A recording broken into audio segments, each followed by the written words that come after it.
changed the face of guitar, period. I don't think anybody's had as much an influence. I know this is probably a cliche, but since Jimi Hendrix, it was like every kid on the block was learning Van Halen licks. It was ridiculous.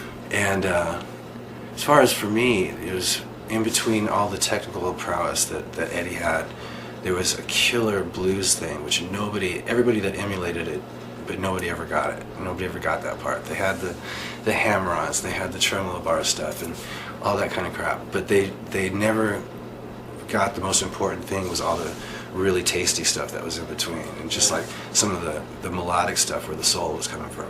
Yeah. And so everybody in town had to learn how to play like Van Halen for eons after that, and that's just the way it was. So I mean, he contributed a lot, but you really have to get into every record and every solo and just start making, because there's a little statement there and everything. I just think all around it was a shot in the arm for guitar.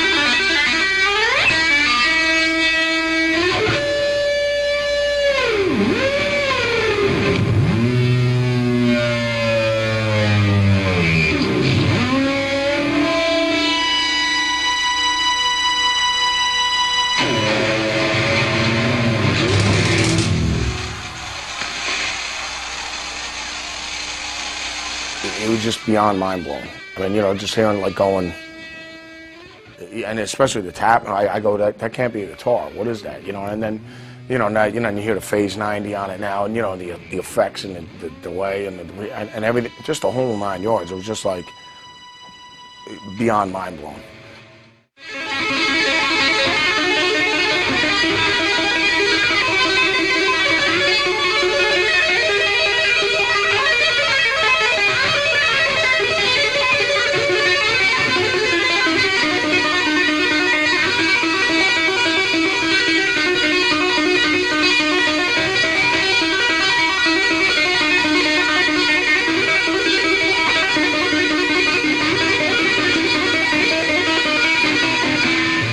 It sounded like nothing I'd ever heard before. It sounded like aliens or something coming out of that room, and I thought it was the best thing I'd ever heard in my life.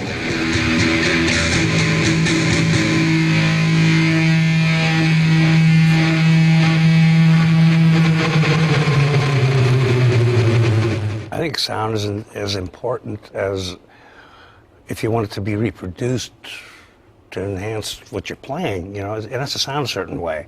There's a time and a place for a clean sound and everything. I use many different sounds, but over the top, it's definitely got to go to 12, so to speak.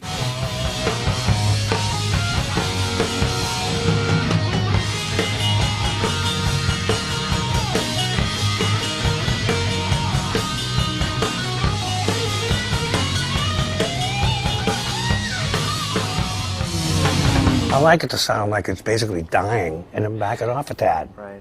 You know? On the brink of Yeah. of I've pretty much been known to push everything past the limit. For sure. And back it off a little bit, you know? It's kind of like a finely tuned race car, you know? They push everything to the limit. It's got to scream. Mean Street off of Fair Warning, just because I think that riff is like so signature and so memorable and so dark and rowdy at the same time, and it's just, that was one of the first, you know, riffs that made me want to play guitar. I wanted to figure out how to make something sound like that and how to make a, you know, make it growl like that one does.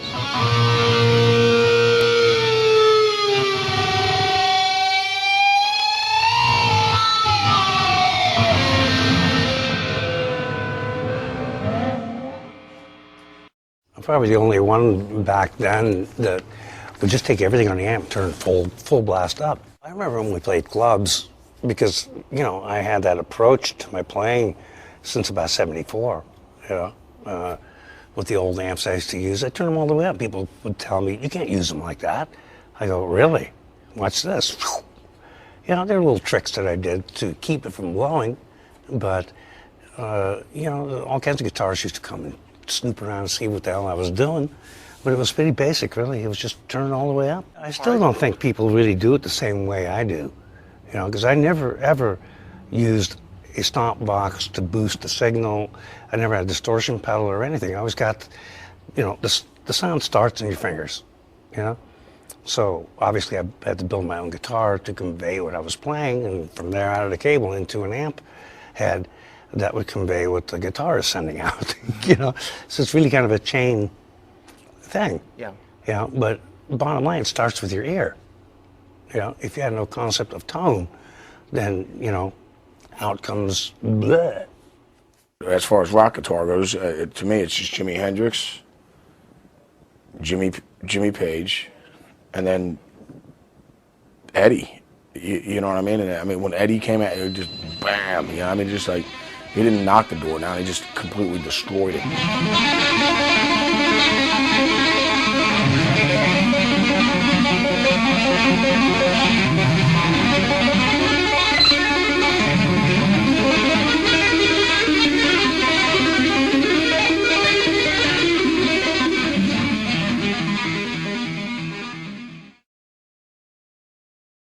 I even researched back then was the actual grill cloth of an amp, you know, because I used to like the thicker stuff because it would take some of the high end out. Yeah.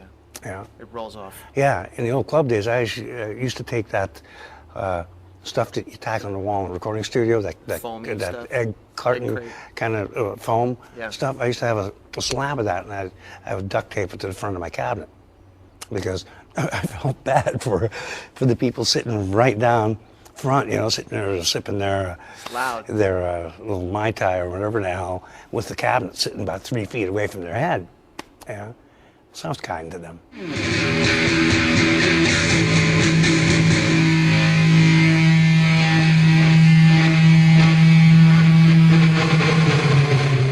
I think it has to sound warm and sustaining.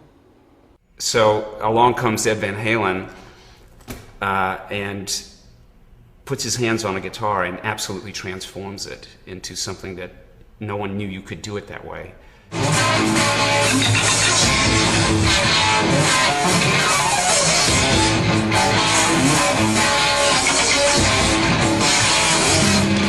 I remember the first time I ever heard Van Halen. I must have been 15 or 16 in high school, and it just blew me away, man. It floored me. I'd never heard anything like it in my entire life.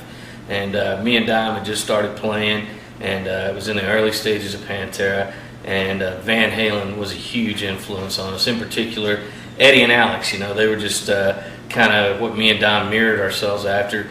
And I just remember there was so much excitement, exuberance, vibrance in the music. And then, of course, they had their own very unique sound that no one else had at the time. And it really motivated me and my brother to play music. And I'll never forget it. It was a very important time in my life. I mean, Eddie's just a super creative guy, so I mean, the bottom line is the side of the playing.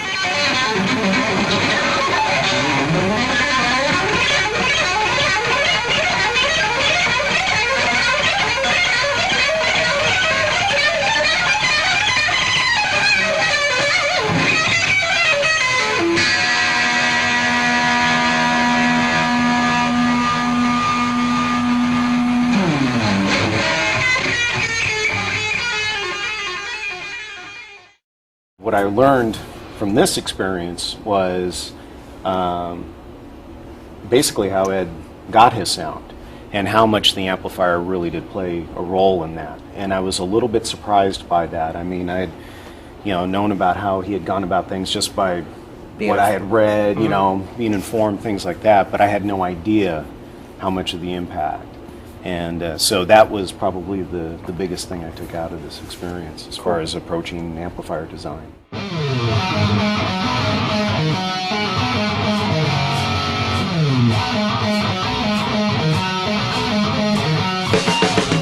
Like I said earlier, it's very difficult to explain tone.